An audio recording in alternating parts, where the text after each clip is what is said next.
हे भारताचा 4000 किलोमीटर प्रदेश बळकावला असा आरोप राहुल गांधी यांनी केलेला आहे. चीनने भारताचा 4000 किलोमीटरचा भाग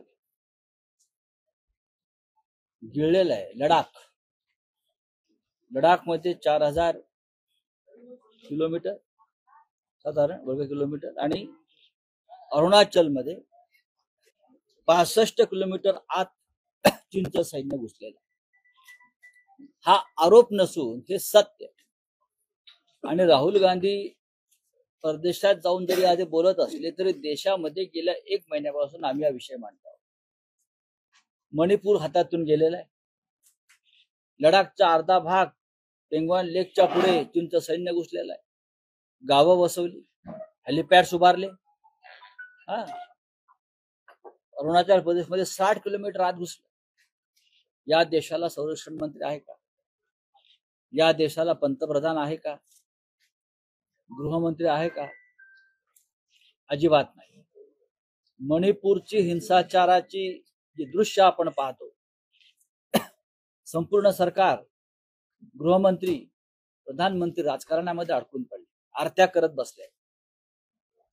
हे तुमचं काम नाहीये. मणिपूरची जनता सुद्धा देशाचे नागरिक आहे. लडाखचे सोनम वांगचुक हे लडाख पासून चालत निघाले दिल्लीला. त्यांचे काही प्रश्न आहेत आणि त्या प्रश्नामध्ये चीनची घुसखोरी हा एक महत्वाचा प्रश्न आहे. पण या प्रश्नावर भाजपचे नेते, पंतप्रधान मोदी, गृहमंत्री बोलणार नाही. ते बाकी सगळ्या विषयांवर बोलतील. ते आमच्यावर बोलतील, आमच्यावर टीका करतील, पण मणिपूरवर का बोलत नाहीत? लडाख मधल्या घुसखोरीवर चीनच्या का बोलत नाही? अरुणाचल मधल्या घुसखोरीवर का बोलत नाही?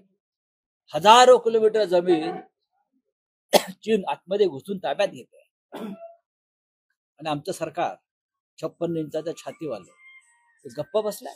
मणिपूर मधील स्थितीमुळे कसली आठवण होते?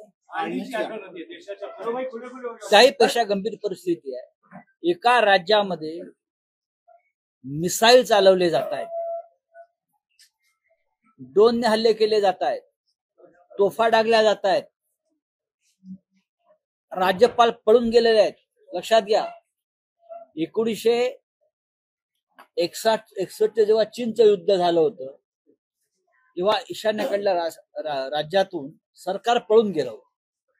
त्याच पद्धतीनं आसाममधून राज्यपाल म्हणजे गव्हर्नमेंट पळून गेलेलं आहे.